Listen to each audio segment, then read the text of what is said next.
नमस्कार, स्वागत है आपका डीबी लाइव ब्रेकिंग में। मैं हूं समीर आत्मज मिश्र और मेरे साथ हैं अमलेंदु उपाध्याय। अरावली मुद्दे पर बैकफुट पर सरकार आई है और एक बार उसको फिर से अपना फैसला वापस लेना पड़ा है। और उधर क्रिसमस पर देश भर में यहाँ क्रिसमस मनाया जा रहा है, लेकिन कई जगहों पर चर्च में तोड़फोड़ की जा रही है। वहाँ बहुत सारी जगहों पर जो अराजक तत्व हैं वो वहाँ सेंटा क्लॉज को तहस नहस कर रहे हैं। कहीं चर्चों के बाहर हनुमान चालीसा का पाठ किया जा रहा है, लेकिन प्रधानमंत्री नरेंद्र मोदी दिल्ली में आज चर्च में प्रार्थना करने गए। और उधर कई सारे मुद्दों पर सरकार किस तरह से लगातार घिरी हुई है और अपराधियों को बचाने के, संरक्षण देने के उस पर आरोप लग रहे हैं। लेकिन पहले बात करते हैं अरावली की कि किस तरह से सरकार को अपना फैसला वापस लेना पड़ा। आरोप लग रहे थे कि सरकार ने यह फैसला किया है, यानी अरावली पर्वत को के खनन का रास्ता साफ किया है। और खनन का रास्ता इसलिए साफ किया गया है क्योंकि उसे अपने करीबी लोगों को, खास उद्योगपतियों को, खास लोगों को पूरा का पूरा अरावली का पट्टा देना था। दिल्ली, राजस्थान, हरियाणा के कई इलाकों में अरावली पर्वत श्रृंखला फैली हुई है। लेकिन अब विरोध के बाद सरकार को अपना ये फैसला वापस लेना पड़ा है। अब अरावली के जो दिया गया था, सरकार ने जो वहाँ पर परिवर्तन किए थे, अपने ही उस फैसले को वापस लिया है कि किसी भी तरीके से अब वहाँ आगे कोई खनन के पट्टे नहीं दिए जाएंगे, यानी उसका खनन नहीं किया जाएगा, उसको संरक्षित किया जाएगा। तमाम पर्यावरणविदों ने उस पर चिंता जताई थी। हालांकि सबसे जो गंभीर मसला है वो ये है कि इसके समर्थन में बहुत सारे लोग बातें करने लगे थे कि दिल्ली में जो प्रदूषण बढ़ रहा है वो अरावली की वजह से बढ़ रहा है। अब वो लोग इसको किस तरह से जस्टिफाई करेंगे, क्या सरकार के इस फैसले की आलोचना करेंगे? लेकिन पर्यावरणविदों की चिंता थी कि अगर अरावली पर्वत को ख़त्म कर दिया गया तो ये बहुत बड़ा एक पर्यावरणीय नुकसान होगा। और कई सारी चीज़ें हैं, जिस तरह से यहाँ पर टेम्परेचर लगातार वैसे ही बढ़ रहा है।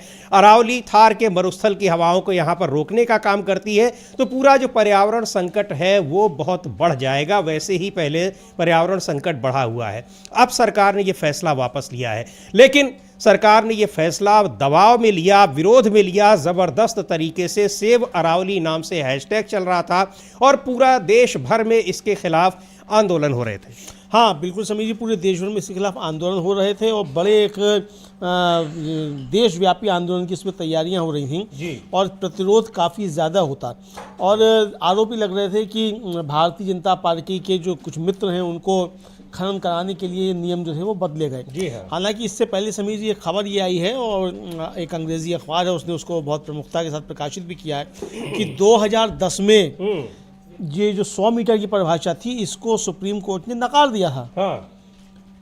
ये कि मतलब जो 100 मीटर ऊंचाई पर, जमीन से 100 मीटर ऊंचाई पर ही उसको अरावली पहाड़ माना जा, अरावली का हिस्सा माना जा। हाँ, तो इसको उसने मना कर दिया था। और मतलब जो फॉरेस्ट सर्वे ऑफ इंडिया है उसको एक सर्वे करने का आदेश दिया था कि उसमें यह था कि ग्राउंड लेवल से 100 मीटर ऊंची चोटियों के हिस्से तक ही सीमित नहीं होगा ये।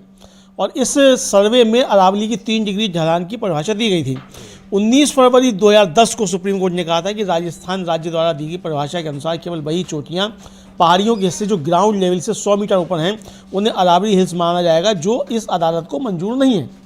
यानी सुप्रीम कोर्ट को ये परिभाषा मंजूर नहीं थी राजस्थान राज्य की जी। और कोर्ट ने एफएसआई को कोर्ट की सेंट्रल एम्पावर्ड कमेटी सीईसी और राजस्थान के साथ मिलकर सैटेलाइट इमेजनरी के आधार पर राजस्थान राज्य में पूरी पहाड़ी रेंज जो है उसका असेसमेंट करने को कहा था।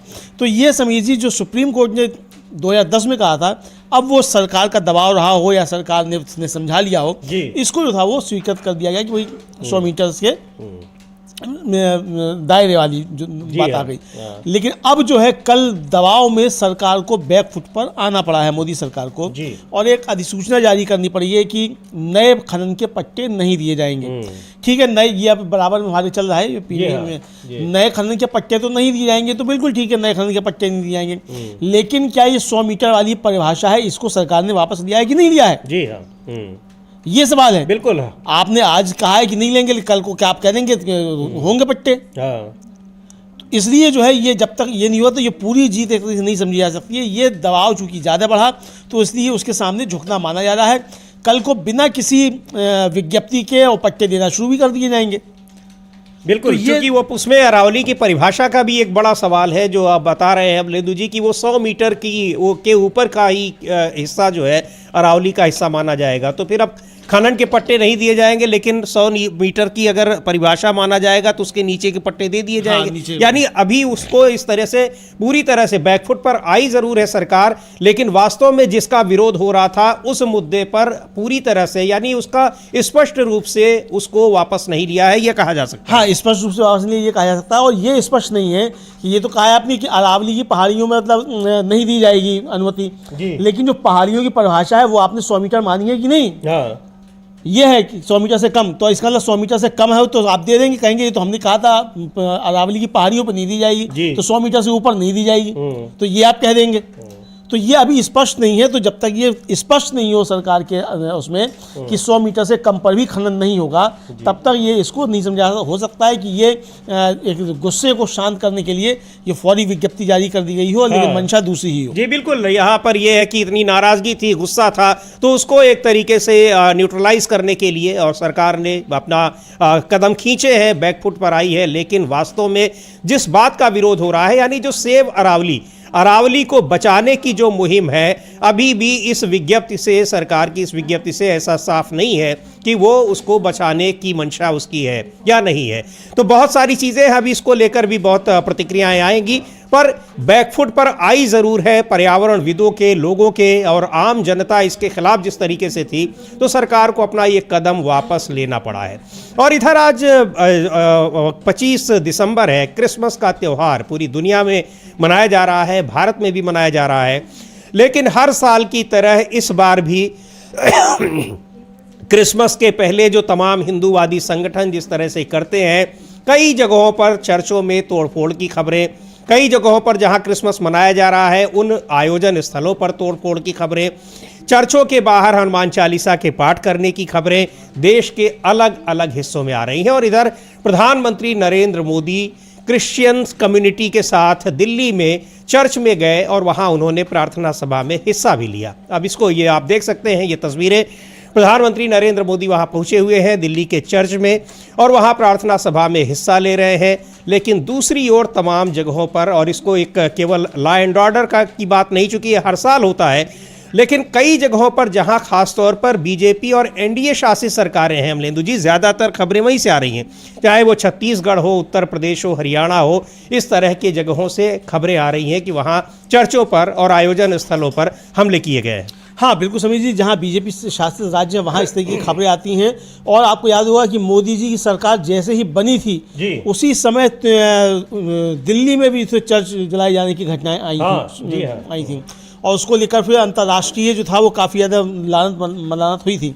और मणिपुर में जिस तरीके से हुआ समीर जी, वहाँ भी काफ़ी 200 से ज़्यादा गिरजाघर वहाँ जलाए गए। और कहा जाता है कि इसको लेकर ट्रंप जो थे वो मोदी से बहुत ज़्यादा नाराज़ भी थे। और शायद जब वहाँ गए हैं तो कुछ कहा भी है ट्रंप ने, पता नहीं कहा है कि नहीं कहा है, हमें नहीं मालूम, लेकिन जो चर्चाएं हैं वो ये चर्चाएं हैं कि ट्रंप ने काफ़ी कुछ अपनी नाराज़गी इसको लेकर जताई। और अब प्रधानमंत्री जो है वो तो पहुँच रहे हैं चर्च में, लेकिन उनके भक्त जो है वो चर्चों पर हमले कर रहे हैं।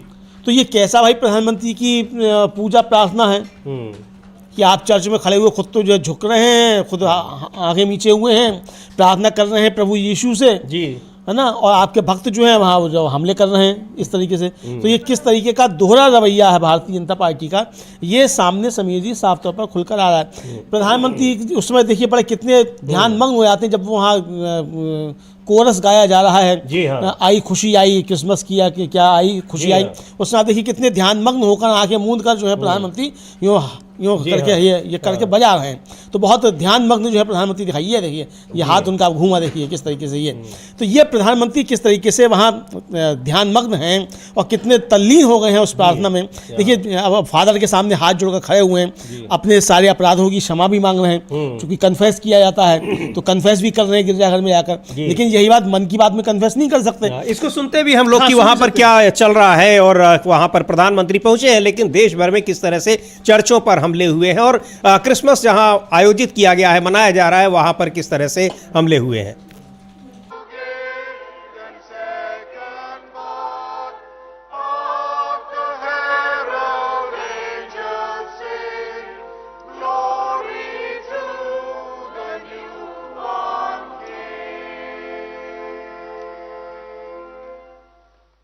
Father, we still our hearts before you on this Christmas morning. we give you thanks for the gift of your only Son, Jesus, who came as a Savior to save us from our sins, to give us a hope, the hope of life here in this world, life abundant, and life eternal in the world to come. We thank you for sending your Son as the Prince of Peace. And Lord, we pray for your peace in our world. This morning we pray particularly for our Honorable Prime Minister, Shri Narendra Modi ji, that you would anoint him afresh with your Holy Spirit. Empower him, Lord. Father, we know that those whom you call, you also equip. And we know, Lord, that you have called him for this important task of leading our great nation. And so, Father, I pray for a double portion of your wisdom, your understanding, your discernment, that he would lead this nation in the paths of truth, of justice, of righteousness, and Lord, that you would bless him. Amen. तो ये प्रधानमंत्री दिल्ली के church में पहुंचे, लेकिन यहाँ देश भर में चर्चों पर हमले की खबरें आ रही हैं और इसीलिए ये कहा जा रहा है कि आखिर वहाँ पर सरकारें रोक नहीं पा रही हैं या इस तरह के लोगों को ऐसी छूट मिली हुई है, क्योंकि ये हर साल होता है। और पुलिस प्रशासन क्या करता है जब वहाँ इस तरह के लोग आते हैं और सज़ा उनको क्यों नहीं दी जाती है? बहुत सारे सवाल उठते हैं। संगठित तरीके से ये सारी चीज़ें होती हैं, लेकिन उस पर कंट्रोल नहीं किया जाता और ज़्यादातर उन जगहों से ये खबरें आ रही हैं जहां बीजेपी शासित जो राज्य हैं। अमलेंदु जी, हाँ बिल्कुल, बीजेपी शासित राज्य हैं, ये वहाँ से ज़्यादा खबरें आती हैं और कई इस पर रिपोर्ट्स भी समीर जी आ चुकी हैं और इसमें तमाम नागरिक संगठन जो हैं, मानवाधिकार संगठन जो हैं, उन्होंने कई अपनी रिपोर्ट्स जारी की हैं और एक यूनाइटेड क्रिश्चियन फोरम है, उसके अनुसार हाल के वर्षों में ईसाइयों के खिलाफ हिंसा और चर्चों पर हमलों की शिकायतों में वृद्धि देखी गई है और ये घटनाएं जो हैं वो अक्सर छत्तीसगढ़, उत्तर प्रदेश जैसे राज्यों से अधिक रिपोर्ट की जाती हैं, ये सामने आया है। और हमलों के पीछे जो अक्सर जो है वो जबरन धर्म परिवर्तन के संदेह या मुख्य आरोप ये बताए जाते हैं और इसलिए ये सब होती है। अब जो धर्मांतरण विरोधी कानून कई जगह लागू किए गए हैं, उसके तहत पुलिस कार्रवाई, गिरफ्तारियां भी बढ़ी हैं। हालांकि जो ईसाइयों के समुदाय हैं, उनका कहना है कि इन कानून का दुरुपयोग उन्हें निशाने बनाने के लिए किया जा रहा है। अब ये त्योहारों के दौरान जो समिति चर्चा होती है, ये काफ़ी ज़्यादा घटनाएं जो है वो सामने आई हैं।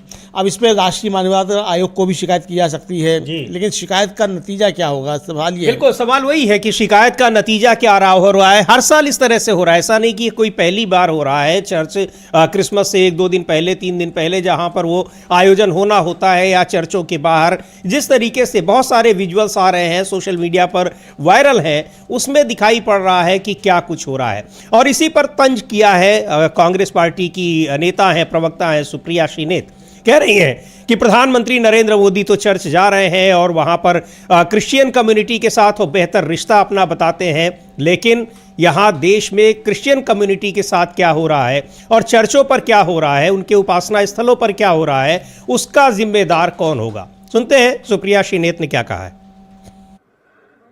I think when Mr. Modi gets up and says कि मेरा क्रिश्चियन समुदाय से पुराना नाता है, और when he goes and forcibly hugs the Pope, he needs to answer these questions. Who are these ruffians? Who are these people?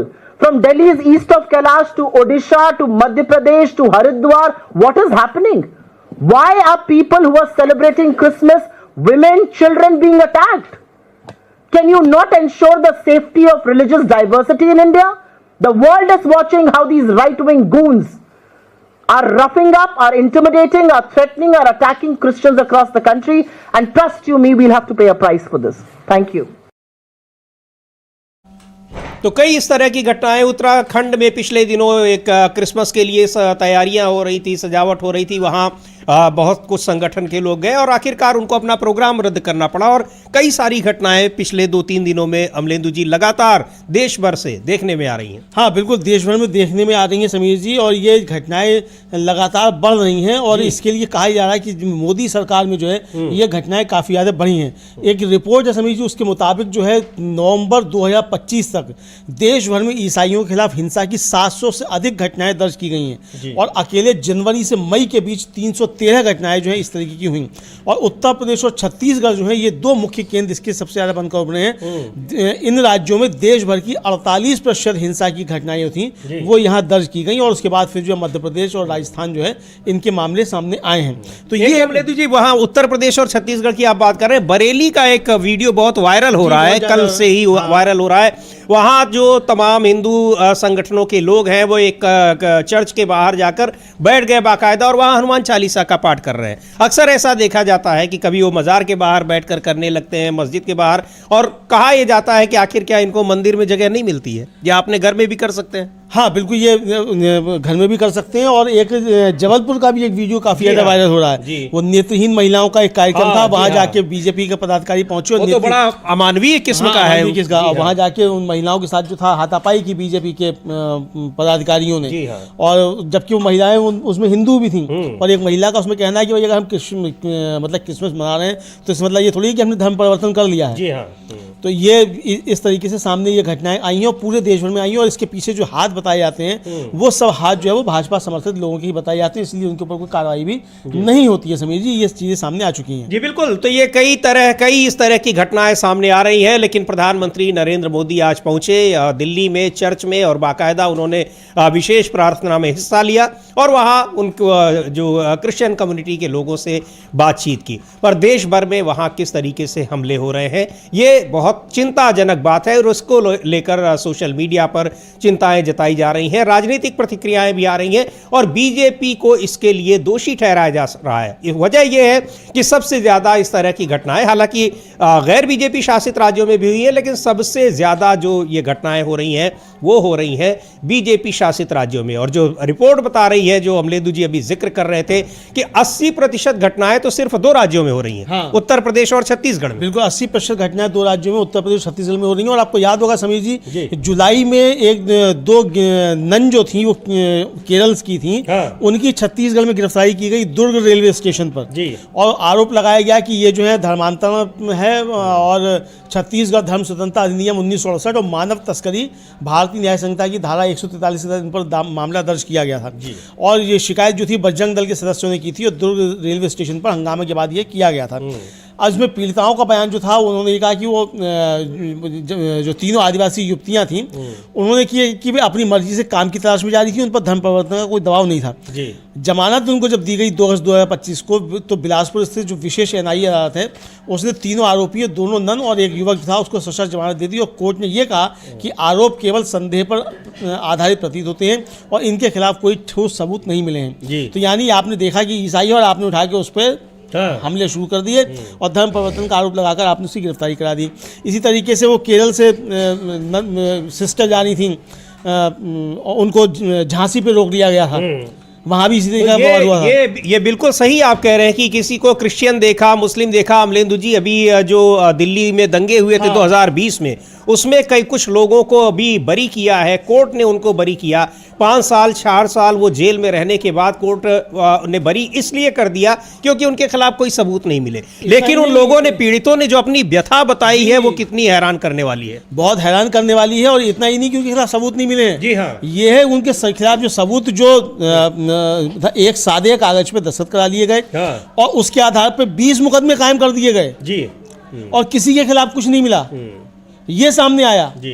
तो यानी किस तरीके से गढ़ा जाता है। और दिल्ली पुलिस को बहुत फटकार जो है अदालत ने लगाई कि आपने इसमें जांच की ही नहीं है ठीक से, और जो आपने गवाह तैयार किए हैं उनके गवाहों के बयानों पर भरोसा नहीं किया जा सकता जी। सारे मामलों में एक ही गवाह है। इस तरह की चीजें सामने आती हैं तो ये देखा जा सकता है कि किस तरीके से सत्ता के संरक्षण में इस तरीके की घटनाएं हो रही हैं समीर जी। बिल्कुल। और अपराध है जो वास्तव में जहां अपराध हुए हैं और अगर वो सत्ता के साथ है तो कैसे उनको बचाया जा रहा है, इसका जीता जागता उदाहरण दिखाई पड़ा है उत्तर प्रदेश में कुलदीप सिंह सेंगर के मामले में कोर्ट ने उनको, दिल्ली हाई कोर्ट ने उनको राहत दी है। उम्र कैद की सज़ा उनको दी जा चुकी थी, लेकिन उनको दिल्ली हाई कोर्ट ने उनकी सज़ा को सस्पेंड कर दिया है। उसको लेकर बहुत प्रतिक्रियाएं आ रही हैं, लेकिन ये सीधे तौर पर यह बताया जा रहा है कि ये सत्ता के संरक्षण की वजह से ऐसा हुआ है, इस तरह से पैरवी की गई है। और दूसरे, हालांकि एक बात और भी है कि वही जब अखलाक के मामले में एक नोएडा की कोर्ट ने राज्य सरकार मामलों को वापस ले रही थी, तो उसको कोर्ट ने सीधे तौर पर मना कर दिया। लेकिन सत्ता का संरक्षण, चाहे अंकिता भंडारी का मामला हो उत्तराखंड में, तो सत्ता के साथ रहने वालों को किस तरीके से प्रोटेक्शन मिलता है, लेकिन सत्ता का विरोध करने वालों को के ऊपर किस तरह से फर्जी मुकदमे कायम किए जाते हैं, ये बिल्कुल साफ तौर पर दिखाई पड़ रहा है।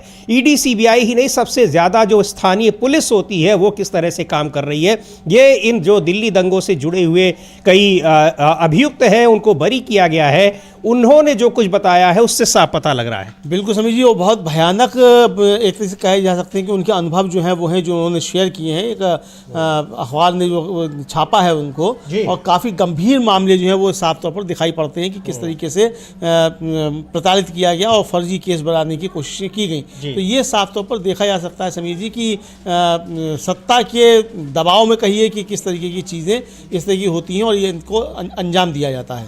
जी बिल्कुल। तो यहाँ और उसमें जो कुलदीप सेंगर का हम लोग जिक्र कर रहे थे, उसमें जो पीड़ित लड़की है, उनके परिवार के लोगों ने कल कोशिश वहाँ पर प्रदर्शन करने की अपनी इस दिल्ली हाई कोर्ट के फैसले के खिलाफ, लेकिन उनको वहाँ से हटा दिया गया। फिर वो राहुल गांधी और सोनिया गांधी से मिलने के लिए गई पीड़ित लड़की, और उसने मीडिया से बात भी की। क्या कुछ कहा उसको सुन लेते हैं, और किस तरीके से अगर ऐसा रहा तो न्यायिक प्रक्रिया से भरोसा लोग कैसे कर पाएंगे, कैसे बरकरार रहेगा, ये बहुत बड़ा सवाल है। सुनते हैं उस पीड़ित लड़की का, उन्नाव में जो घटना हुई थी, और उसमें बीजेपी के उस समय के विधायक थे कुलदीप सेंगर, वो मुख्य अभियुक्त थे। आखिरकार उनको उम्र कैद की सज़ा हुई, लेकिन दिल्ली हाई कोर्ट ने उनकी सज़ा को निलंबित कर दिया है, सस्पेंड कर दिया है। शासन दिया है कि बेटा आप परेशान मत होइए। उनके भी आंसू आ गए कि ऐसा है, देश का न्याय नहीं है, अन्याय हुआ है आपके साथ बेटा। मैंने ये सब चीज बोली, मैं दादी मुझे न्याय दिलाइए, तो बोली बेटा आप परेशान मत होइए, हम आपको न्याय दिलाएंगे, लीगल एड से भी हर चीज से न्याय दिलाएंगे। आप कह रही हैं उनकी आंखों में आंसू आ गए, सोनिया मैम भी नम थी आंखें। जी उनकी नम आंखें, दोनों लोगों की आंखें नम थी। राहुल भैया की दादी भी रो रही थी। उन्होंने कहा है आपकी मैं तो पहली बात तो मैं प्राइम मिनिस्टर से भी मिलने का टाइम मांगा है कि हमसे मिले, मैं अपना दुख दर्द बता सकूं। मेरा है कौन, मैं इन्हीं लोगों से अपना दुख। तो ये यहाँ पर किस तरह से पीड़ित, उसने प्रधानमंत्री से भी मुलाकात करने का समय मांगा और दूसरे लोगों से भी, लेकिन नहीं समय मिला, पर राहुल गांधी और सोनिया गांधी से मुलाकात हुई। तो दिल्ली हाई कोर्ट के इस फैसले पर कई सारे सवाल उठ रहे हैं, कई लोगों ने सवाल उठाए हैं। और हालांकि सीबीआई जिस मामले की जांच कर रही थी और जिसने इस केस में पैरवी की और उम्र कैद की सज़ा हुई कुलदीप सेंगर को, उसने इस दिल्ली हाई कोर्ट के इस फैसले को सुप्रीम कोर्ट में चुनौती दी है। तो अब क्या होता है इसमें, लेकिन ये साफ है कि कैसे सत्ता के करीबी लोगों को सरकार का, सत्ता का संरक्षण मिलता है, उनको बचाने की हर संभव कोशिश होती है। ये जब 2017 में ये मामला आया था उन्नाव का, उस समय भी कुलदीप सेंगर को, उस समय तो वो विधायक थे भारतीय जनता पार्टी के, सत्तारूढ़ पार्टी के, उनको जमकर बचाने की कोशिश हुई थी। जल्दी उनके खिलाफ एफआईआर तक दर्ज नहीं कराई गई, और एफआईआर दर्ज होने के बाद भी गिरफ्तारी नहीं हुई, यानी आखिरी दम तक उनको बचाने की कोशिश की गई थी। अमलेंदु जी। हाँ बिल्कुल समीर जी, आखिरी दम तक जो थी वो उनको बचाने की कोशिश की गई थी, और सत्ता के संरक्षण उनको खूब मिला। और इतना सत्ता का संरक्षण था समीर जी कि जब कुलदीप सिंह सेंगर का टिकट कटा तो उनकी पत्नी को बीजेपी ने टिकट दे दिया। जी हाँ। तो ये लगातार सवाल उठ रहे हैं कि भारतीय जनता पार्टी किस तरीके से यौन अपराधियों के संरक्षण में खड़ी रहती है, ये साफ तौर पर देखने में आया। इसी तरीके से अंकिता भंडारी का मामला, उसमें बीजेपी एक सांसद और पार्टी के पदाधिकारी भी हैं। हाँ। उनका नाम एक बीजेपी की पदाधिकारी ही ले रही हैं। जी हाँ। हाँ, एक बीजेपी की विधायक की पत्नी है। हाँ, उन्होंने कहा है तो वो नाम ले रही है। तो ये इस तरीके के सामने आया। चिन्मयानंद के ऊपर आरोप थे, उनका तो मुकदमा ही वापस ले लिया सरकार ने। जी। ये आप देखिए उनका ले लिया। इसी तरीके से ब्रजभूषण शरण सिंह के समर्थन में बीजेपी लगातार खड़ी रही। तो ये सारे मामले जो हैं ये जिस तरीके से आ रहे हैं इसको रहता। कल राहुल गांधी ने इस मसले को लेकर एक ट्वीट किया था और जो जिस तरीके से उस पीड़िता को उठाकर पुलिस ले गई वो विजुअल जो था पोस्ट करते हुए राहुल गांधी ने ट्वीट किया था, वो हम लोग देख सकते हैं। जी बिल्कुल, राहुल गांधी ने लिखा है कि क्या एक गैंग रेप पीड़िता के साथ ऐसा व्यवहार उचित है? क्या उसकी गलती ये है कि वो न्याय के लिए अपनी आवाज उठाने की हिम्मत कर रही है? उसके अपराधी पूर्व बीजेपी एमएलए को जमानत मिलना बेहद निराशाजनक है और शर्मनाक है, खासकर तब जब पीड़िता को बार बार प्रताड़ित किया जा रहा हो और वो डर के साए में जी रही हो। बलात्कारियों को जमानत और पीड़िताओं के साथ अपराधियों सा व्यवहार, ये कैसा न्याय है? हम सिर्फ एक मृत अर्थव्यवस्था नहीं, ऐसी अमानवीय घटनाओं के साथ हम एक मृत समाज भी बनते जा रहे हैं। लोकतंत्र में असहमति की आवाज़ उठाना अधिकार है और उसे दबाना अपराध।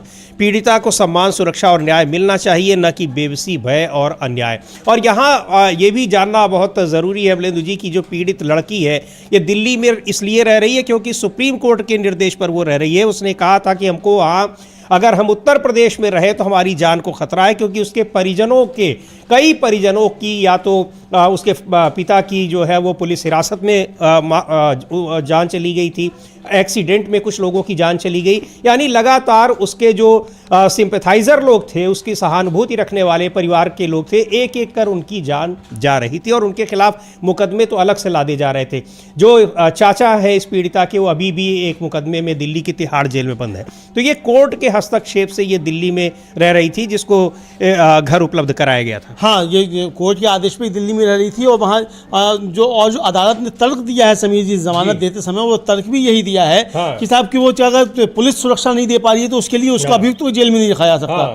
तो ये अब ये समझ में नहीं आता है ये अदालतों के फैसले कानून के आधार पर हैं या आपके मन के आधार पर हैं, ये समझ में नहीं आता। इसको लेकर बहुत सवाल उठाए जी, और उस लड़की ने भी बहुत सारे सवाल उठाए हैं। तो उसको भी लड़की ने जो एक सोशल एक्टिविस्ट है योगिता भयाना, वो लगातार मजबूती के साथ खड़ी रही है। कल उन्होंने एक वीडियो जारी किया था, वो वीडियो भी हम लोग देख सकते हैं कि वो उस लड़की से बातचीत करते हुए क्या बात कर रही हैं योगिता भयाना, वो भी हम लोग सुनेंगे। लेकिन ये मसला काफ़ी ज़्यादा समीर गंभीर दिखाई पड़ रहा है और साफ तौर पर दिखाई पड़ रहा है कि सत्ता का संरक्षण प्राप्त है। एक तो भारतीय जनता पार्टी, अच्छा कल सुप्रिया शिंदे ने भी एक छोटा सा वीडियो जारी किया और उन्होंने पूछा ये तथाकथित जो मुख्य धारा का मीडिया है कि इसने कुलदीप सेंगर पे कोई बहस नहीं की, कोई डिबेट नहीं की, और कल जितनी भी डिबेट थी उसमें क्यों नहीं भारतीय जनता पार्टी के प्रवक्ता पहुंचे, कहीं कोई ये सवाल ना पूछ लिए जाए। कल प्रेस कॉन्फ्रेंस भी की थी सुप्रिया शिंदे ने और साधना भारती ने इस मसले पर बड़ी प्रेस कॉन्फ्रेंस की थी, इसको भी लेकर और अरावली को भी लेकर, दोनों मामलों को लेकर की थी। और जो उत्तर प्रदेश में कोजीन कफ सिरप का मामला चल रहा है वो सवाल उठे थे। जी बिल्कुल। तो ये क्या योगिता भयाना ये सामाजिक कार्यकर्ता हैं, अक्सर पीड़ित महिलाओं के साथ खड़ी रहती हैं। इस हाई कोर्ट के फैसले के बाद उस पीड़ित लड़की के साथ इंडिया गेट पर प्रदर्शन कर रही थी, लेकिन इनको दिल्ली पुलिस ने वहां से जबरन हटाया और वहां से भगा दिया। उन्होंने बात की पीड़ित लड़की से, क्या बातचीत की एक बार सुनते हैं हम लोग।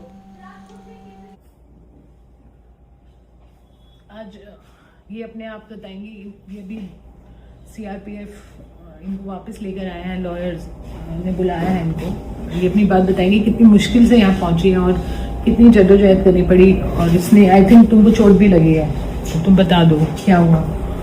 क्योंकि मैं आज सुबह निकल रही थी बाहर यहाँ वकील से मिलने के लिए और योगिता मैम से मिलने के लिए, क्योंकि मैम ने फ़ोन किया था कि आपका बेटा मिल रहा है हमसे। और मेरे एडवोकेट सोनावट सर, महमूद प्राचा सर ने भी, जो सीनियर सर हैं, उन्होंने भी बुलाया था कि आपको आना है, हम सुप्रीम कोर्ट चलेंगे, आपको कागज में साइन करना है।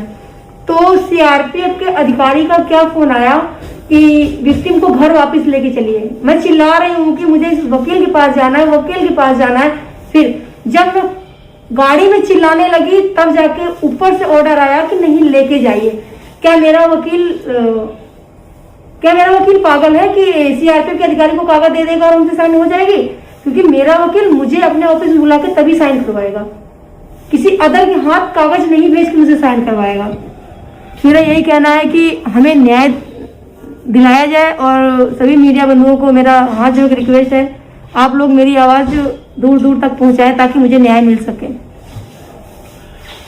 जिस तरह से आपके साथ ही बदसलूकी हो रही है, न्याय लेने के लिए भी बाधाएं आ रही हैं, क्योंकि साइन तो आप ही करेंगी जी। अब उसके लिए भी इतनी जद्दोजहद, सुबह से हम निकले हैं, 2-3 घंटे से बस में घूम रहे हैं, तो ये तो किस तरह से मिलेगा न्याय जब एक प्रक्रिया को खत्म ही नहीं होने दे रहे, एक छोटी सी बात की जिसमें साइन करके आपको डॉक्यूमेंट भेजना वो ही नहीं होने दे रहे। लड़ाई तो बहुत दूर की बात है, लड़ेंगे कैसे? थोड़ा सा मुझे बहुत भयावह स्थिति दिख रही है, बट शुक्रिया है कि मीडिया ने इसमें बहुत अच्छा रोल प्ले किया और मीडिया लगातार कल से आपकी आवाज बना। तो ये पीड़ित लड़की, अच्छा जो सीआरपीएफ की सुरक्षा भी मिली है, उसका कहना है कि वो लोग भी एक तरीके से सरकार के निर्देशों पर काम कर रहे हैं और सुरक्षा देने के बजाय उसको परेशान करने का काम कर रहे हैं। हालांकि आरोप पहले भी कई बार लगे हैं, लेकिन किस तरीके से अपनी बात कहने से भी रोका जा रहा है। और यहाँ जो उसमें मुख्य दोषी है, अभियुक्त नहीं दोषी, जिसको उम्र कैद की सज़ा मिल चुकी है, उसको किस तरह से बचाने की कोशिश की जा रही है। और बताया जा रहा है कि उसको जेल से ज़मानत इसलिए दिलाई गई है क्योंकि उत्तर प्रदेश में आने वाले दिनों में पंचायत चुनाव है और उसके बाद फिर विधानसभा चुनाव भी। बिल्कुल, विधानसभा चुनाव है और पंचायत चुनाव है और बहुत मजबूत वो बाहुबली समझे जाते हैं अपने इलाके के। और कई उनके ऊपर मुकदमे हैं, एक आदमी नहीं है, कई मुकदमे हैं। बीएसपी से भी विधायक रहे, एक बार सपा से भी रहे, लेकिन असली स्वयं सेवक हैं। उनका फोटो काफी ज्यादा वायरल होता है, घुटन्ना पहने हुए, टोपी लगाए हुए, हाथ में लाठी लिए हुए, संघ की शाखा में। तो ये संघी संस्कार जो है वो मतलब उसका वो उनका फोटो सोशल मीडिया पर खूब वायरल होता है। वो हैं संघ के प्रतिष्ठित कार्यकर्ता हैं। तो अब ये संघ के अगर प्रतिष्ठित कार्यकर्ता हैं और इतने मजबूत संघी हैं, तो क्या इसी तरीके से सब हुआ जाएगा? आरोप यही लग रहे हैं कि सरकार उनको बचा रही है। वो लड़की खुद जो है ये कहती हुई सुनी जा रही है, जो हमने सुनवाया भी, कि सरकार जो एक तरीके से उनके साथ खड़ी हुई है। जी बिल्कुल, वहाँ सरकार साथ में खड़ी है और इस जो पीड़ित लड़की है वो न्याय के लिए दर दर की ठोकरें खा रही है। तो अब इस तरह के बहुत सारे मामले हैं, चाहे अंकिता भंडारी मामले का हम लोगों ने जिक्र किया जो उत्तराखंड का है, वहाँ किस तरह से एक लड़की के साथ रेप और उसके फिर मर्डर में बीजेपी के लोग फंसे हुए हैं। बीजेपी के विधायक की पत्नी ही नाम ले रही हैं, लेकिन उनके खिलाफ कोई कार्रवाई नहीं हो रही। और उस समय जब कार्रवाई हुई भी थी तो उस समय कैसे उस पर लीपापोती हुई थी, कैसे इतने आंदोलन के बावजूद उस मामले को दबाने की कोशिश की गई थी। बिल्कुल, उस मामले को दबाने की काफ़ी कोशिश की गई और हम लोगों ने कल भी चर्चा की थी समीर जी कि दबाने की कोशिश की गई और सबूत मिटाने के लिए तुरंत बुलडोजर भी वहाँ चला दिया गया। जी हाँ। और सरकार तो जांच कराना चाहती ही नहीं थी। जब काफ़ी ज़्यादा दबाव पड़ा तब जाकर वो मुकदमा सब हुआ और किस तरीके से उसमें नाम आए ये भी साफ तौर पर समझा जा सकता है समीर जी। और ये एक जो आया है सामने, ये साफ तौर पर समझा जा सकता है कि भारतीय जनता पार्टी ऐसे लोगों के साथ मजबूती के साथ खड़ी हुई। और इधर जो बांग्लादेश से जो जिस तरह की तस्वीरें आ रही हैं, जो विजुअल्स आ रहे हैं, जो वहाँ पर हिंसा की तमाम खबरें आ रही हैं, बहुत हैरान करने वाली हैं। वहाँ अल्पसंख्यकों पर हमले हो रहे हैं, हिंदुओं पर और क्रिश्चियंस पर हमले हो रहे हैं, और उसको लेकर भारत सरकार की खामोशी पर सवाल उठा रहा है विपक्ष, कांग्रेस पार्टी के। और आज वहाँ पर एक बड़ी रैली हो रही है, जनसभा हो रही है। इसलिए हो रही है कि बांग्लादेश नेशनलिस्ट पार्टी के जो नेता है तारिक रहमान, वो आ रहे हैं। 17 साल बाद लंदन में रह रहे थे, उनको सज़ा हो गई थी तो लंदन में ही रह रहे थे, लेकिन वो वहाँ बेगम खालिदा जिया के बेटे हैं। आज उनकी 17 साल बाद वापसी हो रही है, तो काफ़ी तनाव की स्थिति है। लाखों लोग वहाँ पर इस समय ढाका में जुटे हुए हैं और जिस तरह से हिंसा की लगातार खबरें आ रही हैं, उस पर सरकार, भारत सरकार क्या कुछ कर रही है, ये सवाल विपक्ष पूछ रहा है। प्रमोद तिवारी को सुनते हैं क्या कुछ कह रहे हैं, उसके बाद बात करते हैं कि बांग्लादेश में हो क्या रहा है। लेकिन और ये कहा जा रहा है कि सरकार आखिर बांग्लादेश में भारत विरोधी बहुत सारे बयान लगातार आ रहे हैं अमलेंदु जी, चाहे वहाँ पर राजनीतिक दलों के नेताओं के हो या फिर वहाँ दूसरे संगठनों के नेताओं के हो। हाँ, तमाम लोगों के बयान आ रहे हैं। और समीर जी, यहाँ भी लगातार बात होती है। प्रियंका गांधी ने बहुत मजबूती के साथ बात रही थी कि भाई केंद्र सरकार को इस पर कुछ करना चाहिए। मोदी जी पिछली बार जो थे, जब बंगाल के चुनाव थे, तो गए थे वहाँ बांग्लादेश, मथुआ मंदिर में जाकर पूजा प्रार्थना भी की थी। उसके बाद फिर वहाँ दंगे शुरू हो गए थे। तो तब से ही ये दंगों की आग चली आ रही है और यहाँ तक पहुंची कि वहाँ उखाड़ फेंका गया शेख हसीना वाजिद को। तो मोदी जी वहाँ जो बीज बोकर आए हैं, तो अब जाकर क्यों नहीं जाते हैं मोदी जी, क्यों नहीं इस पे काम करते? और छोटा सा देश जिसको हमने बनाया, जिसको भारत ने बनाया, वो हमें आंखें दिखा रहा है। तो हमारी पॉलिसी मतलब विदेश नीति किस तरीके से फेल हो रही है, इसको लेकर भी बहुत सारे सवाल उठ रहे हैं। लगातार ये मांग उठ रही है कि भाई प्रधानमंत्री नरेंद्र मोदी को इसमें हस्तक्षेप करना चाहिए और अल्पसंख्यकों पर हमले जो है वहाँ हो रहे हैं, चाहे यहाँ हो रहे हो, चाहे किसी भी, चाहे पाकिस्तान में होते हैं, अगर अल्पसंख्यकों पर हमले होते हैं तो जिस देश में अल्पसंख्यकों पर हमले होते हों उस देश को कम से कम सभ्य तो नहीं कहा जा सकता। तो ये सवाल तमाम उन देशों के ऊपर है जहाँ अल्पसंख्यकों पर हमले होते हैं। आखिर ऐसा क्या है कि बांग्लादेश में इतने हमले हो रहे हैं? और यहाँ की सरकार खामोश बैठी हुई जी है। बिल्कुल। तो सुनते हैं कांग्रेस नेता राज्यसभा सदस्य प्रमोद तिवारी क्या कह रहे हैं। मोदी सरकार की कमजोरी, उनकी विदेश नीति के भटकाव, गलत नीति निर्धारित करने के कारण आज देश के सामने संकट है। हिंदुओं का जिस तरीके से वहां पर एक तो कत्लेआम जिस तरह मारा गया है, मंदिरों को तोड़ा गया है, चर्च को तोड़ा गया है, वो अपनी जगह है, पर एक भय, आतंक जो बना है वहां, आबादी जिस तरह घट रही है, ये वही बांग्लादेश है जिसे 14 दिन के अंदर आदरणीय इंदिरा जी ने नया बांग्लादेश को जन्म दिया था, वरना पहले तो ये ईस्ट पाकिस्तान था। तो इंदिरा जी के लिए, इंदिरा जी के कहने पर जो एक ऐतिहासिक कार्य हुआ था, मौजूदा मोदी सरकार ने वो चौपट कर दिया। मैं पूरा का पूरा इल्जाम लगाता हूं यूनिट सरकार पर और मोदी सरकार की विदेश नीति। तो सरकार पर सवाल उठ रहे हैं कि वो कोई ठोस कदम क्यों नहीं उठा रही है, सख्त संदेश क्यों नहीं बांग्लादेश को दे रही है। बांग्लादेश एक तरीके से भारत विरोधी गतिविधियों का अड्डा बन गया है। भारत के खिलाफ वो दुष्प्रचार वहां पर हो रहे हैं। वहां की राजनीति में भारत विरोधी एक जो एलिमेंट है वो पूरी तरीके से हावी होता जा रहा है, लेकिन सरकार खामोश है। हाँ बिल्कुल, सरकार खामोश है और कोई भी प्रतिक्रिया जो है इस तरीके की नहीं आ रही है। और जबकि वो उल्टा आरोप लगा रहा है बांग्लादेश भारत पे कि हम वहाँ अस्थिरता फैला रहे हैं। और इस पर भी जो है वो छोटा सा एक बयान जो विदेश मंत्रालय का आ गया, लेकिन कोई सख्ती के साथ जो है नहीं आया। आप वहाँ के उसको बुलाइए राजदूत को और बुला के टाइट कीजिए कि वहाँ ये घटनाएं रुकनी चाहिए। लेकिन चूंकि आपको यहाँ पॉलिटिक्स करनी है इसके मसले पर, तो आप भी चाहते हैं कि वहाँ हिंदुओं पर हमले होते रहें और यहाँ आप उसको भुनाते रहें, हाँ, उसका डर दिखाते रहें। तो यहाँ ये जो हो रहा है, तो इसके दुष्परिणाम समीर जी, जो भारतीय जनता पार्टी की नीति है, खासतौर से प्रधानमंत्री नरेंद्र मोदी की नीति है, उसके दुष्परिणाम बांग्लादेश के हिंदुओं को भुगतने पड़ रहे हैं। जी बिल्कुल, वहां पर स्थितियां बहुत बिगड़ती जा रही हैं। और आज ये जो विजुअल्स आप देख रहे हैं ढाका की सड़कों पर, ये तारिक रहमान की 17 साल बाद स्वदेश वापसी हुई है। बीएनपी पार्टी के नेता हैं, बांग्लादेश नेशनलिस्ट पार्टी, जो बेगम खालिदा जिया की पार्टी है, उनके नेता हैं, आज आए हैं। तो वहाँ पर काफ़ी तनावपूर्ण स्थिति है और एक सिक्योरिटी को लेकर कई देशों ने अपने दूतावासों को एडवाइजरी जारी की है, जर्मनी ने, अमेरिका ने और भी कई देशों ने, कि वहाँ स्थितियाँ ठीक नहीं है, वहाँ संभल कर रहे हैं जो लोग भी वहाँ पर काम कर रहे हैं। लेकिन भारत सरकार की जो जिस तरीके से खामोशी देखी जा रही है, उसको लेकर राजनीतिक दल हमलावर है, सरकार पर सख्त संदेश देने की मांग कर रहे हैं। सुनते हैं इमरान मसूद क्या कह रहे हैं। कांग्रेस पार्टी के सांसद हैं। उनका साफ तौर पर कहना है कि भारत विरोधी गतिविधियों का केंद्र बन गया है बांग्लादेश, लेकिन भारत सरकार उस पर क्या कर रही है ये समझ में नहीं आ रहा है। गवर्नमेंट ऑफ इंडिया को सख्त एक्शन लेना चाहिए, क्योंकि बांग्लादेश भारत विरोध का अड्डा बन रहा है और समय रहते हुए अगर इसको नहीं रोका गया तो आने वाले दिनों में ये बहुत परेशानी पैदा करेगा। और वहाँ के जो हिंदू लोग हैं उनकी सुरक्षा के लिए हमें सख्ती के साथ बात करनी चाहिए। देखिए, भारत चूंकि पड़ोसी देश है, वहाँ जो कुछ भी अगर अस्थिरता है, अशांति है, तो निश्चित तौर पर उसका असर भारत पर पड़ेगा। और ख़ास तौर पर तब जब वहाँ भारत विरोधी एक माहौल बनाने की कोशिश की जा रही है, तो उसको लेकर चिंता जताई जा रही है।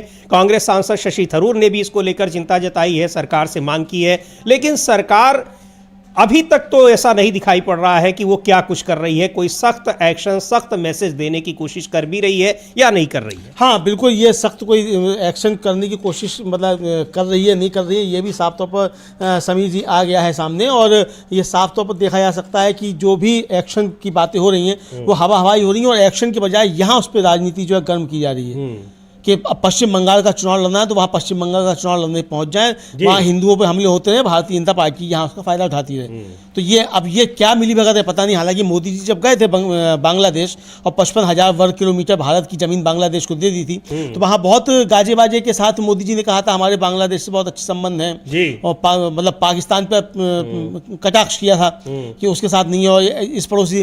लेकिन मोदी जी के रहते ही आज संबंध किस हद तक पहुँच गए ये साफ तौर पर देखने में आ रहा है। तो मोदी जी की जो भी रणनीति है, जो भी विदेश नीति है, जो भी पॉलिसी है, उस पर पुनर्विचार, पुनर्मंथन करने का वक्त आ गया है। आपकी नीतियों की वजह से हमारे पड़ोसियों से संबंध भी खराब हो रहे हैं और वहाँ के जो अल्पसंख्यक हैं उनके ऊपर हमले भी बढ़ रहे हैं। ये आपकी नीतियों के परिणाम समझे जा सकते हैं। जी बिल्कुल, सुनते हैं क्या कह रहे हैं कांग्रेस के सांसद शशि थरूर, विदेश राज्य मंत्री रहे हैं, और इसको लेकर वो कह रहे हैं कि वहाँ जो कुछ भी घटनाएं हो रही हैं भारत के लिए विशेष तौर पर चिंताजनक है।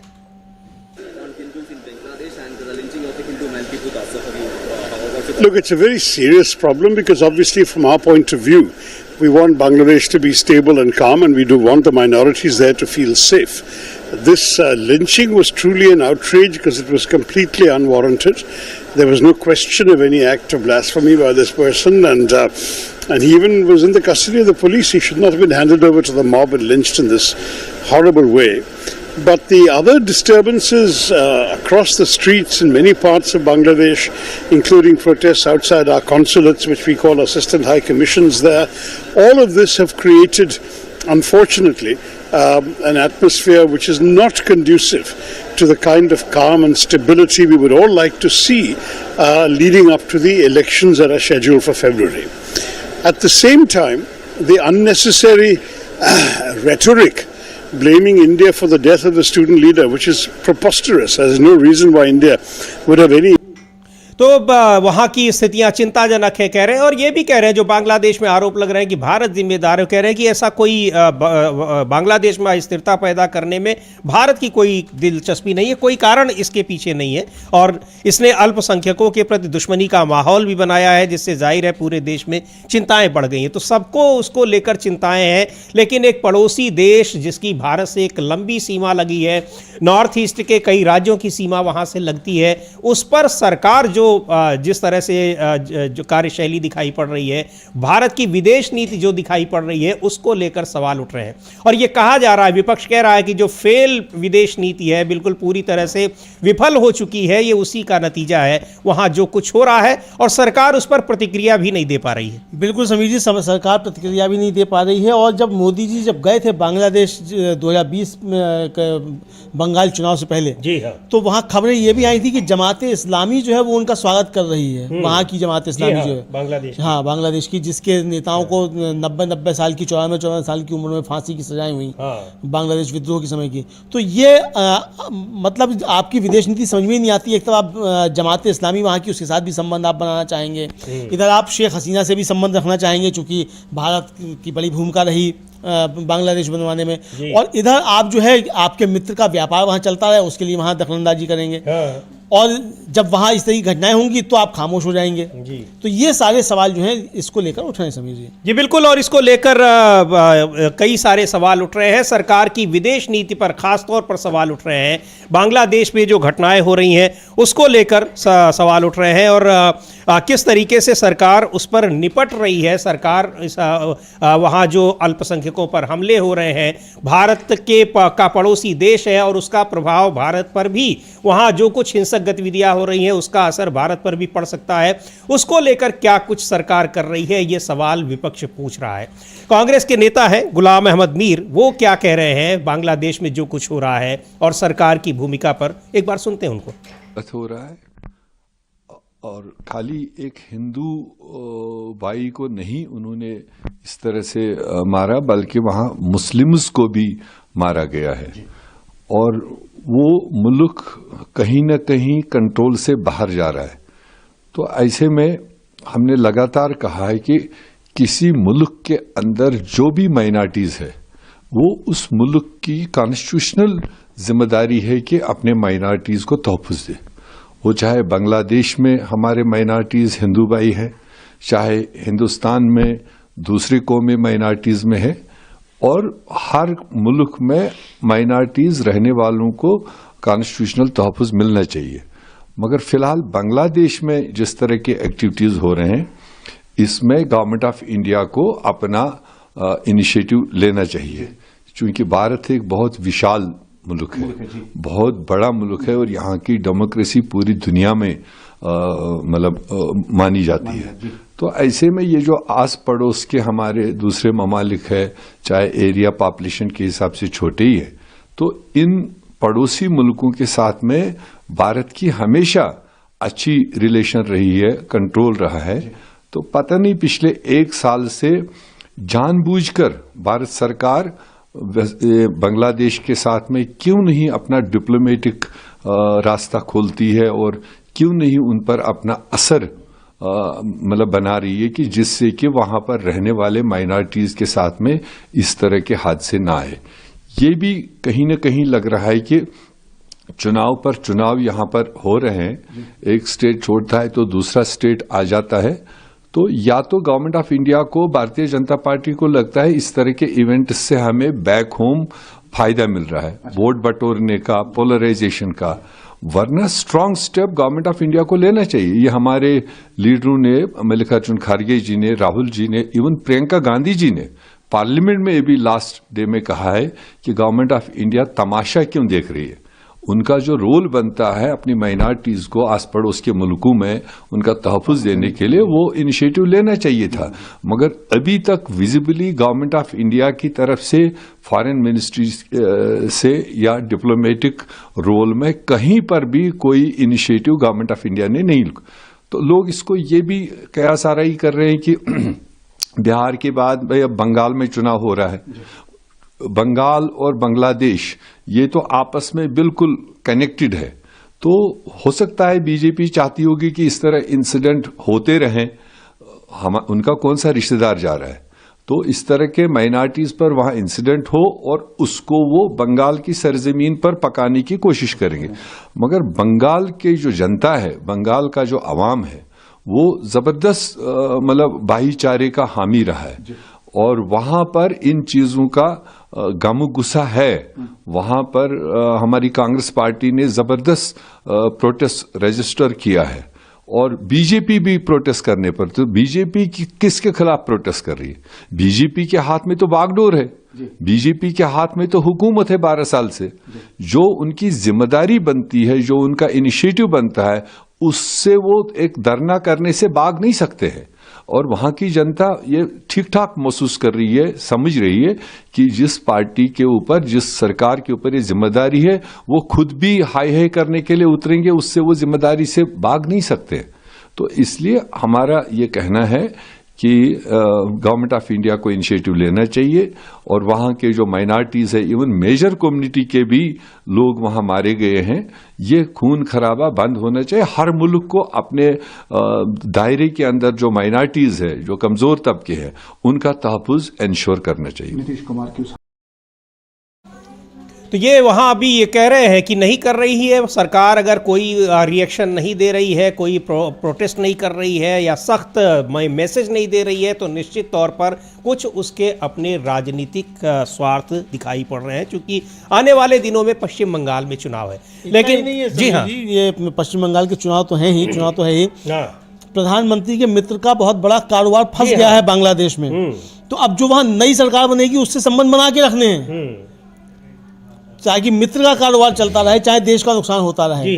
तो इसलिए वहाँ जो घटनाएं हो रही हैं उस पर कोई आपत्ति नहीं जताई जा रही है, उस पर कोई तीखी प्रतिक्रिया नहीं दी जा रही है, ना वहाँ की सरकार को कुछ कहा जा रहा है, चूंकि मित्र का कारोबार वहाँ चलना चाहिए। ये आरोप भी विपक्षी तरफ से लग रहे हैं। तो ये बड़े मसले जो हैं ये बांग्लादेश को लेकर कि सरकार की खामोशी जो है उसका राज क्या है, ये विपक्ष कह रहा है। ये बिल्कुल ये विपक्ष कह रहा है और मांग कर रहा है कि सरकार कब अपनी खामोशी तोड़ेगी और बांग्लादेश सरकार पर जोर लगाएगी, उसको सख्त संदेश देगी और उस पर हस्तक्षेप करेगी, उसको बताएगी कि वहाँ पर क्या कुछ हो रहा है। लेकिन अभी तक कोई, यानी डिप्लोमेटिक कदम उठाने की बात की जा रही है, पर अभी तक कोई खास डिप्लोमेटिक कदम नहीं उठाया गया है। और यहाँ किस तरीके से, जबकि बांग्लादेश में भारत विरोधी वहाँ पूरा एक कैंपेन चल रहा है, अभियान चल रहा है, वहाँ की तमाम गतिविधियों के लिए भारत को जिम्मेदार बताया जा रहा है। तो ये बहुत एक गंभीर मुद्दा है और भारत सरकार इस पर घिरी हुई है। भारत सरकार कब अपनी खामोशी तोड़ेगी, इसी बात का सबको इंतजार है। क्यों नहीं तोड़ रही है, ये सवाल पूछा जा रहा है। और उधर जो शुरू में हम लोगों ने बात की अरावली में किस तरीके से सरकार बैकफुट पर आई है, उसको लेकर कांग्रेस नेता पवन खेड़ा की एक बड़ी लंबी चौड़ी प्रतिक्रिया आई है। उन्होंने ट्वीट किया है और लिखा है कि जो सरकार ने, पर्यावरण और वन मंत्रालय ने जो अपना एक अधिसूचना जारी की है, उसमें जो कुछ भी दावा किया गया है वो दावा बिल्कुल भ्रामक है। क्यों भ्रामक है? वो कह रहे हैं कि अरावली परिदृश्य की कोई विधिक रूप से मान्य परिभाषा मौजूद नहीं है, जो कि वही किसको अरावली माना जाएगा, किसको नहीं माना जाएगा। अरावली की कोई एकल अधिसूचित सीमा तय नहीं की गई है। अलग अलग राज्य अरावली को अलग अलग तरीके से परिभाषित करते हैं, इसलिए समान रूप से लागू होने की बात एक आकांक्षात्मक भाषा है, न कि कोई लागू की जा सकने वाली प्रशासनिक या कानूनी वास्तविकता। इसी अधिसूचना में ICFRE को अतिरिक्त क्षेत्रों की पहचान करने के लिए कहा गया है। यदि अतिरिक्त क्षेत्रों की पहचान अभी की जानी बाकी है तो प्रतिबंध का पूरा भू मानचित्रण अभी संभव नहीं है। आज की तारीख में प्रवर्तन समान नहीं हो सकता। अंतरिम अवधि में राज्यों का विवेकाधिकार बना हुआ है। इसके अतिरिक्त नई खनन जो लीज है उस पर प्रतिबंध पहले से ही माननीय सर्वोच्च न्यायालय के हालिया आदेश में निहित है। ऐसे में पर्यावरण मंत्रालय द्वारा कल जारी किया गया यह आदेश अनावश्यक है, इसका कोई व्यावहारिक महत्व नहीं है और ये सरकार की उस हताश कोशिश को दर्शाता है जिसके तहत वह श्रेय लेने और जनता को भ्रमित करने का प्रयास कर रही है, जबकि वास्तव में वो देश की इस अमूल्य प्राकृतिक धरोहर को नष्ट करने के अपने नापाक एजेंडे को आगे बढ़ा रही है। जो हम लोग चर्चा कर रहे थे अमलेंदु जी, बिल्कुल वही बात इन्होंने कही है और यही कह रहे हैं कि जो हम लोगों ने यही चर्चा की थी, भाई अभी आपने ये तो कहा है कि अरावली को नहीं किया, लेकिन अरावली है कहाँ? जी हाँ, आपने वो 100 मीटर की परिभाषा का क्या किया? 100 मीटर से नीचे की अरावली मानेंगे कि नहीं मानेंगे, ये आपकी इसमें विज्ञप्ति में कुछ नहीं है। हाँ। और मसला तो इसी पर है, भाई 100 मीटर से ऊपर अगर आप अरावली मान रहे हैं तो उसमें तो वैसे भी प्रतिबंध है। हाँ, अच्छा, और दिल्ली में देखा जाए तो 100 मीटर के ऊपर तो अरावली का बहुत कम हिस्सा आएगा, मुश्किल से 8-10% आएगा। बहुत कम आएगा समीर जी, बहुत कम आएगा, 8-10% भी नहीं आएगा। हाँ। और इसका कितना बड़ा नुकसान होगा, एक तो भूजल जो है वो 40% तक नीचे चला जाएगा और लू के थपेड़े और रेतीले थपेड़े जो है वो दिल्ली से होते हुए तमाम हरियाणा पूरे तक और आधे उत्तर प्रदेश को कवर करेंगे। जी हाँ। यानी पूरा इकोसिस्टम जो है वो बिगड़ जाएगा और ये इकोसिस्टम बिगड़ेगा तो आने वाले 10-20 साल में आप समझिए किस तरीके से तबाही प्राकृतिक तौर पर आएगी, ये अभी नहीं समझ पा रहे हैं। जी हाँ। हिमालय वैसे ही कच्चा पहाड़ समझा जाता है। हाँ। इसका प्रभाव हिमालय तक जाकर पड़ेगा। जो ग्लेशियर पिघल रहे हैं वो और पिघलना शुरू हो जाएंगे जी। तो उसका कितनी बड़ी तबाही यहाँ आएगी। तो ये सारी तबाही जो है सिर्फ प्रधानमंत्री के मित्रों को फायदा होता रहे तो पूरे देश के लिए आप तबाही का इंतजाम कर दें, तो ये समझा जा रहा है। पवन खेड़ा यही बात कह रहे हैं समीर जी। बिल्कुल, और ये केवल यही नहीं, दिल्ली में अरावली, राजस्थान हरियाणा के इलाकों में अरावली की पहाड़ियां हैं, ये कई जगहों पर, तमाम जगहों पर हो रहा है। उत्तराखंड में भी हो रहा है, वहां हिमालय पर्वत पूरा छलनी कर दिया जा रहा है और उसकी विभीषिका हर साल हम झेल रहे हैं। बाढ़ में किस तरीके से हजारों लोगों की जान जा रही है, लाखों करोड़ों रुपए का नुकसान हो रहा है, लेकिन समझ में अभी भी नहीं आ रहा है। आलोक शर्मा है कांग्रेस पार्टी के प्रवक्ता, उनको सुनते हैं क्या कह रहे हैं, किस तरीके से जो देश का एक पर्यावरण का सिस्टम है उसको कैसे तहस नहस किया जा रहा है। साथियों नमस्कार। कल सुप्रीम कोर्ट का एक निर्णय आया उत्तराखंड के वन क्षेत्र को लेकर। सुप्रीम कोर्ट ने चीफ जस्टिस ऑफ उत्तराखंड और चीफ फॉरेस्ट कंजर्वेटर को फटकार लगाई और सख्त निर्देश जारी किए हैं कि इसमें तुरंत जांच समिति बने, तुरंत इसमें कार्रवाई हो। दुर्भाग्यपूर्ण है कि भ्रष्टाचार के कारण वन क्षेत्रों का जिस तरह से दोहन हुआ है, अवैध खनन के कारण जिस तरह से वहां पर कब्जे हुए हैं और तमाम अवैध खनन वन क्षेत्रों की भूमि पर होता हुआ प्रतीत होता है। सुप्रीम कोर्ट ने स्वयं संज्ञान लिया। वन मंत्री और मुख्यमंत्री को किसी तरह की कोई चिंता नहीं थी। पिछले लगभग 9 वर्षों से उत्तराखंड के वन क्षेत्र के ऊपर, उत्तराखंड के तमाम संसाधनों के ऊपर जिस तरह से इलीगल काम चल रहे हैं, ये उत्तराखंड के लिए दुर्भाग्यपूर्ण है। अब सुप्रीम कोर्ट का डंडा चला है। हम उम्मीद करते हैं कि जल्द से जल्द उत्तराखंड सरकार जागेगी और तुरंत वन मंत्री महोदय का इस्तीफा लिया जाना चाहिए। वो अपने काम, अपने कर्तव्य के निर्वहन में पूरी तरह से असफल रहे हैं। उत्तराखंड के साथियों, मैं आपसे कहना चाहता हूं कि बीजेपी की सरकार ने 10 सालों में जिस तरह से उत्तराखंड को बर्बाद किया है, उत्तराखंड देवभूमि है और ये लोग देवभूमि को भी जिस तरह से बदनाम और जिस तरह से यहां के संसाधनों का दुरुपयोग हो रहा है, आने वाले समय में ये पर्यावरण के लिए भी एक बहुत बड़ी समस्या बनेगी। तो ये उत्तराखंड के वन मंत्री का इस्तीफा मांग रहे हैं अमलेंदु जी। हाँ, उत्तराखंड के वन मंत्री का इस्तीफा मांग रहे हैं और एक सुप्रीम कोर्ट का आदेश आया है उस पर मांग रहे हैं। और सुप्रीम कोर्ट ने उत्तराखंड के मुख्य सचिव और प्रमुख वन संरक्षक जो है उसको कड़ी फटकार लगाते हुए इस पर निर्देश दिए हैं कि जो इन्होंने मामला बताया उसके लिए जांच के लिए समिति गठित की जाए और बिना देरी कार्रवाई हो। तो किस तरीके से मतलब इनका भी ये कहना है कि भाजपा की सरकार ने उत्तराखंड को बर्बादी की ओर धकेला है, आने वाले समय में उसके परिणाम और भी भयंकर होंगे। तो समीर जी, जहाँ जहाँ बीजेपी की सरकारें हैं वहाँ वहाँ खनन माफियाओं की मौज है। पूरा उत्तराखंड बीजेपी सरकारों में छलनी कर दिया गया और उत्तराखंड में जो आपदाएं लगातार आती हैं, चाहे वो केदारनाथ की आई हो, चाहे वो पिछले दिनों आई हो, हिमाचल में हो, ये सब आपदाएं इसलिए आ रही हैं कि पूरा उत्तराखंड छलनी करके बीजेपी की सरकारों ने रख दिया है। कच्चे पहाड़ में जिस तरीके से डायनामाइट चलाए गए हैं, जिस तरीके से ड्रिल किए गए हैं, उसके दुष्परिणाम आने वाले समय में होंगे। सबसे बड़ा खतरा जो टिहरी डैम बना हुआ है, अगर उसको कुछ होता है समीर जी, तो 2 घंटे के अंदर टिहरी से लेकर दिल्ली तक हाथी डुबाऊ पानी होगा। जी हाँ, ये खतरे हैं। तो ये अभी समझ में नहीं आ रहा है, क्योंकि अभी तो मौज आ रही है, विकास हो रहा है, विकास के नाम पे विनाश किया जा रहा है। तो आखिर ये विनाशकारी विकास जो है ये कहाँ जाकर रुकेगा और इस विकास की कीमत हमारी आने वाली पीढ़ियां किस तरीके से चुकाएंगी, ये अभी समझ में लोगों को नहीं आ रहा है। जी बिल्कुल, लेकिन डिमांड गलत कर रहे हैं आलोक शर्मा। वन मंत्री का इस्तीफा मांग रहे हैं तो वन इस्तीफा वहां पर तो होता ही नहीं है। हाँ, इस्तीफा नहीं होता। इस्तीफा बीजेपी में नहीं मांगा जाना चाहिए जी। ये बिल्कुल बहुत गलत बात है और ये ऐसी मांगे जो है अनुचित मांगे नहीं करनी चाहिए कि आप बीजेपी के किसी मंत्री का इस्तीफा मांग लें। अरे आप संस्कार ही नहीं है, शाखा में सिखाए नहीं जाते हैं। हाँ, इस्तीफे का संस्कार ही नहीं सिखाए जाते हैं शाखा में जी। तो ये समझना चाहिए। तो इस्तीफा आप गलत मांग रहे हैं, तो ऐसी बातें, ऐसी मांग करनी नहीं चाहिए जो पूरी ना हो। बिल्कुल अनुचित मांग है ये। लेकिन जिस तरीके से ये जगह जगह यहाँ किस तरह से पर्यावरण को एक के लिए खतरा पैदा किया जा रहा है और जो अरावली को लेकर सरकार बैकफुट पर आई भी है वो भी एक छलावा है, ये कहना है कांग्रेस पार्टी का। पवन खेड़ा ने वही बहुत विस्तार से उस बात को बताई है। और उत्तराखंड में भी कैसे वहाँ प्राकृतिक संसाधनों का दोहन किया जा रहा है और उस दोहन में जो पर्यावरण है उसको ख़त्म किया जा रहा है, पहाड़ ख़त्म किए जा रहे हैं। अमलेंदु जी, बहुत सारी जगहों पर आप देखिए पहाड़ की जगह मैदान बन गए हैं। बुंदेलखंड होके आए हैं तो आप गए होंगे बांदा और महुआ के पास, आपने देखा होगा तमाम पहाड़ तो गायब हो गए, गड्ढे हो गए, उन जगहों हो गए, गड्ढे हो गए खनन के कारण। मतलब पहाड़ तो गायब हो ही गए, गड्ढे और हो गए जी। और किस तरीके से बुंदेलखंड पानी के लिए तरस रहा है ये भी आप देख रहे होंगे। कई सालों से जो है वहाँ स्थिति बनी हुई है सूखे जैसी। तो यही स्थितियाँ दिल्ली, हरियाणा, राजस्थान में हो जाएंगी अरावली का खनन होते ही, और इसका असर पड़ेगा उत्तराखंड तक, पूरा उत्तर प्रदेश तक। जी हाँ, ये अभी लोगों को समझ में नहीं आ रहा। बिल्कुल कि कितना ये खतरनाक, यहाँ पर कुछ संसाधनों के दोहन का कुछ लोगों को परमिशन देने की कोशिश की जा रही है, खनन के पट्टे उनको देने के लिए पूरे पहाड़ को कैसे खोदने की पूरी एक तैयारी की जा रही है, वो भी दिल्ली में बहुत ही खतरनाक है। सरकार ने अपना फैसला वापस ज़रूर लिया है लेकिन उसमें भी कई पेच हैं और इसको लेकर चिंता जताई जा रही है।